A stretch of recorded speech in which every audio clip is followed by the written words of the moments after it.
여러분, 인사권을 가지고 어떤 사람을 한번 뽑아보신 적 있으세요? 제가 군대 이야기하는 거 별로 안 좋아하는데요.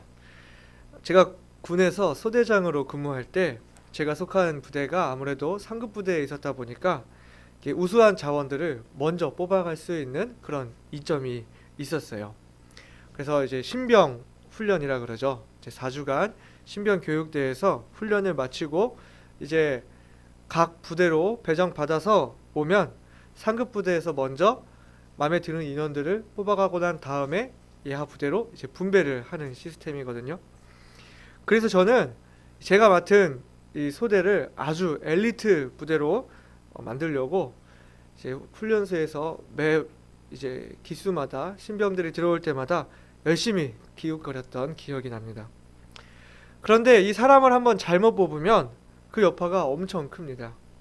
자꾸 문제를 일으키고 사고가 일어나고 그 조직의 분위기를 흐리게 되는 거예요. 그렇기 때문에 사람을 뽑는 것이 정말 큰 책임이고 또 사람을 선택할 때 정말 심사숙고하게 되는 겁니다. 오늘 본문에서는 예수님께서 제자들 중에 12를 택하여 사도라고 칭하시는 이야기가 나옵니다.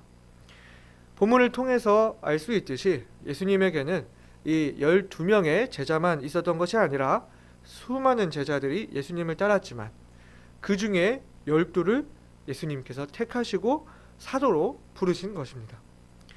아마 예수님도 이 12명을 뽑기 위해서 많은 고민들을 하셨으리라 생각이 되는데요. 오늘 본문에 제자들을 뽑기 전에 밤새도록 기도하셨다는 것에서 그 부분을 생각할 수 있습니다. 그렇다면 예수님이 그 자신을 따르는 수많은 제자들 가운데 12명을 밤새도록 고민하고 따로 뽑아서 사도로 세우신 그 이유가 분명히 있을 것인데요. 그렇게 고민해서 뽑아야 할 만큼 예수님께 사도들이 필요했기 때문이죠.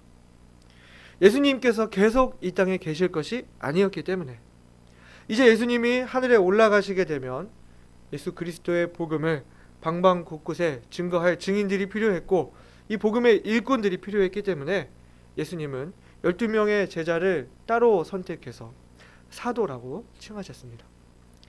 여기서 단순히 이 제자를 의미하는 헬라어 마데테스는 교사와 선생을 뜻하는 이 디다스칼로스라는 그 말에 반하여서 그에게 배우는 사람, 제자라는 그런 의미를 가지고 있지만 사도를 뜻하는 아포스톨로스라는 말은 보내심을 받은 사람, 어떤 특수한 목적을 위해 보내는 사람과 대등한 권위를 가지고 대리인으로 나서는 대리인, 대사라는 의미입니다. 예수님을 따르던 그 12명의 제자를 따로 세워서 사도라는 칭호를 주신 것은 이제는 그 12명의 제자들에게 예수님과 같은 권위를 가지고 예수님의 대리인으로서 사도로서의 사명을 가지고 예수님이 하시는 사역이 무엇인지 더 특별히 보고 배우라는 의미를 가지고 있는 것입니다. 이 12명의 제자들이 다 이미 준비가 되었기 때문에 어떤 자격 요건을 갖추었기 때문에가 아니라 이제부터 사도로서 그 역할을 감당해야 했기 때문에 이들에게 책임감을 더해 주시고 지금부터 잘 보고 배우라는 것이죠. 아들이 아버지의 일을 따라서 단순히 도우면서 배우다가 이제는 그 아버지의 기업을 물려받기 위해서 아버지가 아들에게 그 일을 가르쳐 줄 때 아들이 지금까지는 다르게 그 일을 배우는 마음가짐이 분명히 달라질 것입니다. 이와 같이 이 제자들은 이제부터는 사도라는 그 역할에 따라서 예수님의 사역을 조금 더 특별하게 보고 배워야 했던 것입니다. 예수님은 이 제자들을 사도로서 복음의 일꾼으로서 준비시켜야 했기 때문에 이렇게 일찍이 사도라는 칭호를 미리 주셨다고 볼 수 있는 것이죠. 오늘 본문을 통해서 예수님께서 사도들에게 보여주시고자 했던 그 예수님의 사역의 모습들은 어떤 모습들이었는지, 그래서 오늘날 주님의 사역을 이어가는 우리 교회가 따라가야 할 주님의 모습은 어떤 모습인지 함께 교훈을 나누기를 원합니다. 그 첫 번째는요, 기도의 사역입니다. 예수님은 12명의 사도를 세우시기 전부터 항상 기도하던 습관을 가지고 계셨습니다. 제가 누가복음 강해를 시작하고 이제 와서 이야기를 하지만 예수님은 중요한 일을 하시기 전에 항상 기도하셨던 것을 알 수 있는데요. 지난 누가복음 3장에서 예수님이 침례 받으실 때에 침례를 받으시고 기도하실 때에 하늘이 열리며 성령이 비둘기같이 강림하시고 하늘에서 너는 내 사랑하는 아들이라 내가 너를 기뻐하노라 음성이 들렸다고 그렇게 말씀하고 있으며, 또 누가복음 5장에서는 예수님께서 문둥병자를 고치신 이후에 사람들이 병고침을 받고자 몰려들었지만 예수님은 기도를 위해서 한적한 곳으로 가셨던 것을 말씀하고 있습니다. 앞으로도 또 분명히 나오겠지만 예수님은 항상 중요한 일을 앞두고 먼저 기도부터 하시는 모습을 발견하게 되는데요. 여러분, 기도가 무엇이라고 생각하시나요? 하나님과의 대화죠. 또 하나님과의 교제죠. 하나님의 뜻을 구하고 하나님의 도우심을 구하는 것이 기도입니다.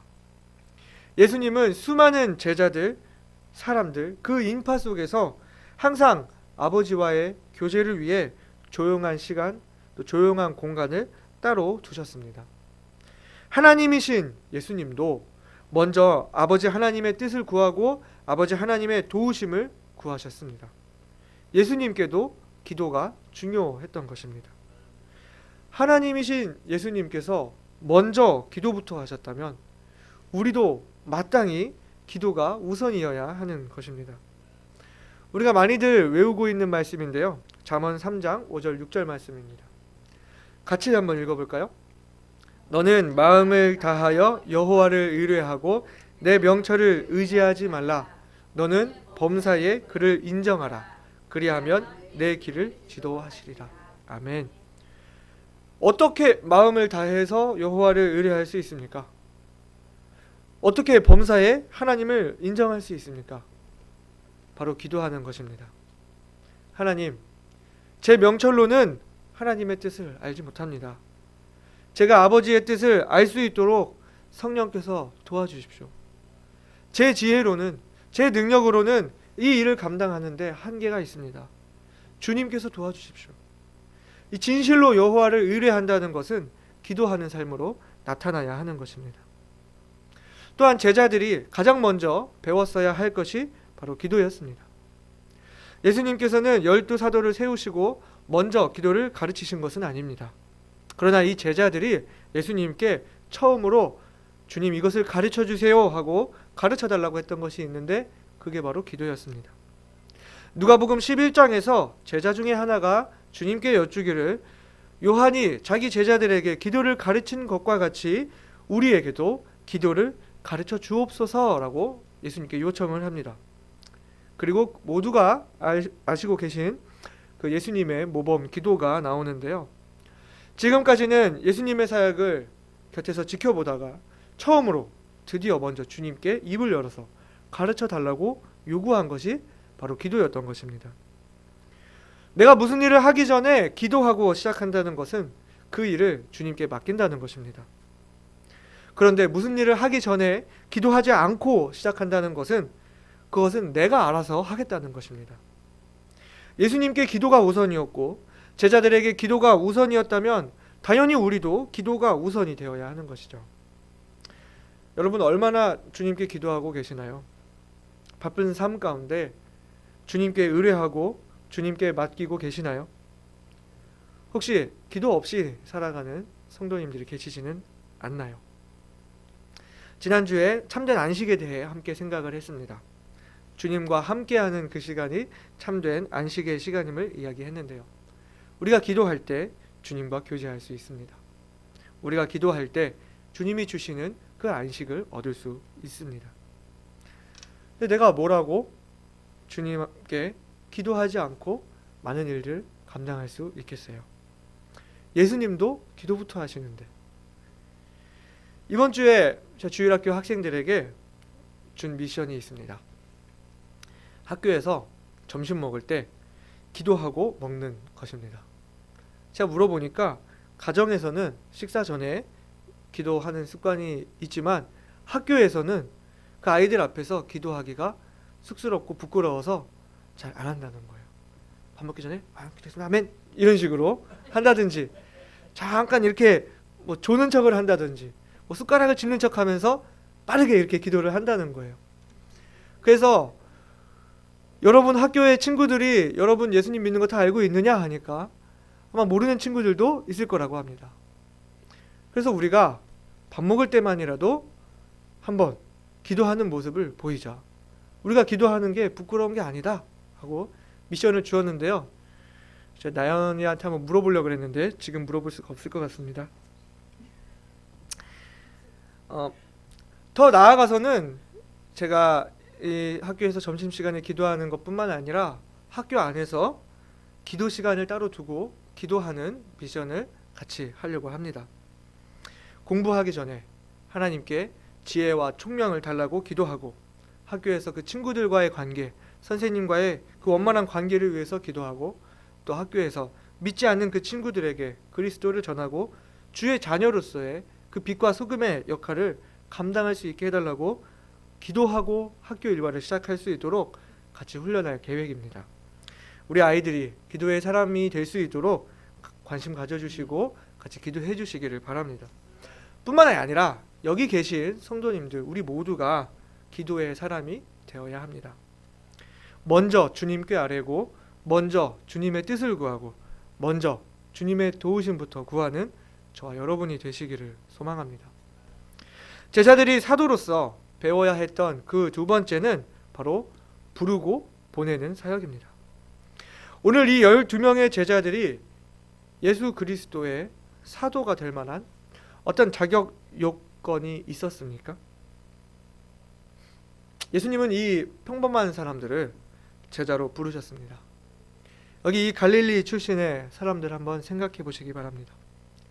사람들에게 그다지 인정받지 못하는, 존경받지 못하는 어부들, 죄인 취급받는 세리, 이스라엘의 회복을 기다리는 급한, 과격한 열심당원, 여기에 예수를 파는 자들 유다. 이 평범한 사람들, 아니 이 중에는 사도라고 말하지 못할 사람들까지도 예수님은 제자로 부르실 뿐 아니라 예수님을 대신할 사도로 세우셨습니다. 저는 오랫동안 이 주님의 부르심과 주님의 보내심에 대해서 오랫동안 생각을 해왔었는데요. 주님은 이렇게 평범한 사람들을 예수님을 따르는 제자들로 또 일꾼으로 부르시고 사도로 보내시는구나. 이 부르심과 보내심은 다른 것이구나 하는 그런 생각을 가졌습니다. 주님께서 이스라엘을 애굽에서 이끌어내는데 모세라는 지도자를 부르시고 40년 동안 광야에서 준비시킨 후에 보내셨습니다. 또 사도 바울도 주님께서 그 사도 바울을 사울아 사울아 부르셨지만 이방인의 사도로서 정말 그 역할을 감당하기까지는 다소에서 얼마나 많은 시간을 보냈는지는 모르지만 분명히 그 준비되는 시간들을 가졌습니다. 많은 경우에 주님께서 주님의 사람들을 사용하실 때 주님의 일꾼으로 부르시지만 실제로 그곳에 보내시기까지는 많은 어떤 시간이 있다는 것을 제가 생각하면서 주님의 부르심과 주님의 보내심에 대해서 제가 생각을 했습니다. 주님께서 주의 일을 맡기시려고 사람을 부르시지만 그 부르심과 동시에 보내시는 것은 아니구나. 물론 때로는 주의 종으로 부르심과 동시에 주님이 원하시는 곳으로 보내시기도 하지만 주의 종으로 부르시고 준비되기까지 보내시기까지 훈련시키시는구나 하는 것입니다. 저는 개인적으로 제가 주님께서 저를 이곳에 보내셨다고 하는 확신이 있습니다. 제가 일찍이 주님께 제 삶을 드리겠노라 헌신하고 주님을 따르는 삶을 살기로 결심했지만 이곳에 보내시기까지 많은 과정들이 있었고 여러 가지 하나님의 섭리가 있었음을 알고 있습니다. 다른 사람은 겪어보지 못한, 아니 겪을 수도 없는 저에게만 주신 특별한 은혜가 있습니다. 제가 이곳에 주님의 보내심을 입었다고 해서 제가 사도다 하는 이야기는 아닙니다. 우리가 사도라고 이야기할 때 오늘 나온 12명의 사도, 그리고 특별히 주님께서 불러 세운 그 바울을 우리가 사도라고 칭합니다. 사도는 부활의 예수님을 실제로 목격한 자여야 하고 예수님께 직접 부르심을 받은 사람이어야 합니다. 그렇기 때문에 오늘도 사도직이 계속된다, 오늘날에도 사도가 존재한다, 이렇게 이야기하는 것은 잘못된 가르침입니다.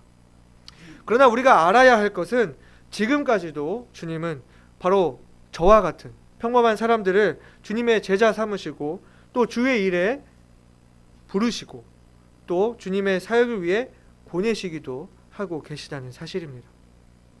나와 같은 평범한 사람이 주님의 제자가 될 수 있다는 것, 그리고 주님께서 부족한 저를 사역자로 불러주시고 보내주셨다는 것, 제가 지금 이 자리에서 주님의 말씀을 대신하여 전할 수 있다는 것, 그 모든 주님의 섭리와 주님의 은총을 찬양할 수밖에 없습니다.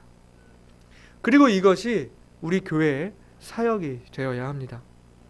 죄인들을 주님께로 인도하는 것뿐만 아니라 주님을 따르는 제자로 부르고 주의 일꾼으로 부르고 일꾼을 세우고 일꾼을 훈련시켜서 우리가 가지 못하는 사역지로 보내야 하는 것입니다. 주님을 따르기 원하는 제자들이 계속해서 우리 교회에서 나와야 합니다. 주님의 복음을 들고 가서 대신 전하는 복음의 대사들이 우리 교회에서 나와야 합니다. 모든 성도님들이 우리 교회의 사역자이지만 삶을 주님께 온전히 헌신하는 목회자가 우리 교회에서 우리 사역 가운데 나와야 합니다. 우리가 가지 못하는 곳으로 보낼 선교사가 우리 교회에서 나와야 합니다. 어떤 목사님은 선교에 대해 이렇게 말씀하셨습니다. 교회가 직접 가서 그 지역에 전도해야 하고, 직접 가지 못하면 사람을 보내야 하고, 그것도 하지 못하면 선교 헌금으로 선교사를 후원해야 한다고 말입니다. 우리 디모데후서 2장 2절 말씀 우리가 같이 읽어보겠습니다. 디모데후서 2장 2절입니다. 또 내가 많은 증인 앞에서, 앞에 있습니다. 같이 읽어볼까요? 또 내가 많은 증인 앞에서 내게 들은 바를 충성된 사람들에게 부탁하라. 저희가 또 다른 사람들을 가르칠 수 있으리라. 아멘. 오늘 본문을 기록한 누가 또한 바울의 사역 가운데 구원받고 주님의 일꾼이 된 제자였습니다. 이 디모데후서에서는 바울이 사랑하는 그의 제자 디모데에게 자신이 가르친 복음을 충성된 사람들에게 부탁하라고 합니다. 그 충성된 사람들이 또 다른 사람들을 가르칠 수 있으리라 말씀하는 것입니다. 바울에서 디모데로, 디모데에서 또 충성된 사람들에게로, 또 그리고 그 또 다른 사람들에게로 계속해서 전해지는 것입니다. 이것이 바로 제자도의 원리입니다. 우리가 먼저 제자가 되고 또 제자를 삼는 사역이 우리의 사역이 되어야 합니다. 일꾼을 세우고 보내는 사역이 우리의 사역이 되어야 합니다. 혹시 아직까지 구원받았지만 주님을 따르는 주님의 제자로 살기를 다짐하지 못한 분이 계시지는 않습니까? 주님은 지금도 여러분을 제자로 부르고 계십니다. 지금부터라도 예수님께서 제자들을 사도로 세우시고 본격적으로 보여주시려고 하는 이 사역들을 보고 배워나가면서 주님의 제자가 되기를, 주님의 일꾼이 되기를 결심하는 여러분이 되시기를 간절히 소망합니다. 제자들이 예수님을 보고 배워야 했던 그 사역 세 번째는 바로 평지에 서는 사역입니다. 무엇보다 교회의 근본적인 사역은 영혼 구령이 되어야 합니다. 우리는 영혼을 구령하기 위해 세상의 많은 사람들 속으로 들어가야 합니다. 우리 오늘 본문의 17절부터 19절까지의 말씀 같이 한번 읽어보시겠습니다. 오늘 본문 17절부터 19절입니다. 예수께서 저희와 함께 내려오사 평지에 서시니 그 제자의 허다한 무리와 또 예수의 말씀도 듣고 병고침을 얻으려고 유대 사방과 예루살렘과 및 두로와 시돈의 해안으로부터 온 많은 백성도 있더라. 더러운 귀신에게 고난받는 자들도 고침을 얻은지라. 온 무리가 예수를 만지려고 힘쓰니 이는 능력이 예수께로 나서 모든 사람을 낫게 함이로라. 아멘. 예수님께서 산 위에서 기도하시고 12명의 제자들을 따로 불러 사도로 세우신 뒤에 산에서 제자들과 함께 내려오시니 산 밑에서 예수님을 기다리고 있는 많은 사람들이 있었습니다. 제자의 허다한 무리들이 있었고 또 주님의 말씀도 듣고 병고침도 얻기 위해 유대 사방에서, 예루살렘에서, 두로와 시돈 해안 지역에서 여기저기서 전국에서 모여든 사람들이 있었고 귀신 들려 고난받는 사람들이 있었다고 이야기하고 있습니다. 예수님을 찾는 저마다의 목적은 달랐지만 이 온 무리가 다 예수님의 능력을 바라보고 예수님을 기대하고 모여든 것입니다. 제가 한 가지 사진을 준비했는데요. 대한민국에서 최고 방송인으로 꼽히는 유재석 씨의 시점이라는 사진의 제목입니다. 프로그램의 대표 진행자로서 이끌어가야 할 동료 방송인들, 자기를 주목하고 있는 수십 대의 카메라들, 마이크들, 무대, 의상, 소품을 담당하는 스태프들, 방송의 전개와 진행을 담당하는 작가들, 감독들, 수많은 사람들이 다 이 오로지 한 사람, 유재석 씨를 주목하고 있는 사진입니다. 이 사람이 느낄 압박감, 책임감 느껴지시나요? 한번 여러분 상상해 보세요. 예수님께서 산에서 내려오시는데 수많은 사람들이 전국에서 모여들어서 예수님을 주목하고 있는 것입니다. 그 자체가 엄청난 스트레스였을 것 같아요. 그러나 예수님은 이들을 만나 주셨습니다. 왜 항상 피곤하게 수많은 인파 속에 계셔야 했을까요? 혼자서 조용히 산속에서 지내시다가 십자가에 못 박혀서 대신 죽으시기만 하면 우리의 구세주가 충분히 되실 수 있지 않았을까요? 제보다는 제밥에 관심을 가져 예수님을 찾아온 사람들도 있었지만 그러한 사람들을 배척하지 않고 만나주신 그 예수님의 마음, 한 사람이라도 더 만나려고 하셨던 예수님의 마음, 한 사람이라도 더 예수님을 경험하고 가치관이 변화되어 예수님의 증인이 되게 하시려고 했던 그 마음을 헤아려 보시기를 바랍니다. 예수님의 설교는 이러한 이유들로 모인 여러 사람들의 가치관을 뒤엎는 것이었습니다. 다음 주부터 이어서 계속 이제 말씀을 나누게 되겠지만 예수님께서 사도들과 함께 내려오신 이 평지에서 긴 설교를 하십니다. 우리가 매주 주일 오후에 배우고 있는 산상보훈의 말씀과 평행되는 말씀입니다. 마태복음에서는 산 위에서 설교하셨다고 해서 산상수훈, 산상보훈이라고 이야기하고 이 누가복음에서는 평지로 내려오셔서 설교하셨다고 해서 평지설교 이렇게 말을 하는데요. 이는 모두 같은 이야기입니다. 여기 사진이 있는데요.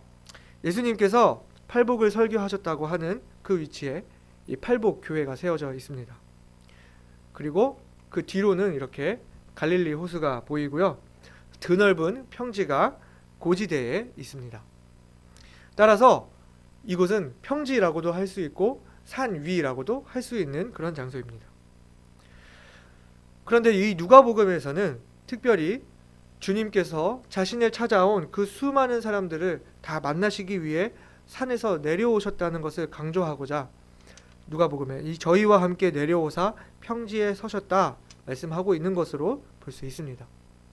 오늘 이 설교의 관점에서 보면 예수님께서 12명의 사도들을 세우시고 이제 본격적인 사역에 들어가면서 산 밑에 모여있는 수많은 사람들이 가지고 있는, 어쩌면 이 12제자들도 가지고 있었을 수 있는 여러 가지 세상의 가치관들을 뒤엎는 하나님 나라의 복음을 설교하시면서 이 12사도들을 비롯한 제자들에게 주님을 따르는 그리스도인의 새로운 가치관을 가르쳐 주시고자 하셨던 것입니다. 여러분이 우리가 지금 계속 주일 오후에 듣고 있기 때문에 다들 아실 거예요. 세상 사람들이 추구하는 복. 그러나 예수님이 가르치신 복은 그 세상 사람들이 생각하고 추구하고 따르는 그 복과는 차원이 다른 것이었습니다. 눈에는 눈, 이에는 이, 되로 주고 말로 받는 것이 세상의 가치이지만 예수님은 원수를 사랑하라고 가르치십니다. 더 이야기하면 제가 설교할 내용이 없어질 것 같은데요. 너희가 헤아리는 그 헤아림으로 너희가 도로 받을 것이라는 그 말씀. 남에게 대접받고자 하는 대로 남을 대접하라고 하신 그 황금률의 말씀. 너무나 값진 이 귀한 말씀들. 세상의 가치관과는 다른, 세상의 가치관을 뒤엎는 하나님 나라의 새로운 가치관들을 가르치셨습니다. 오늘날에도 여러 가지 이유로 주님을 찾는 많은 사람들이 있습니다. 영혼의 구원을 위해서, 삶의 안정을 위해서, 좋은 교회를 만나기 위해서.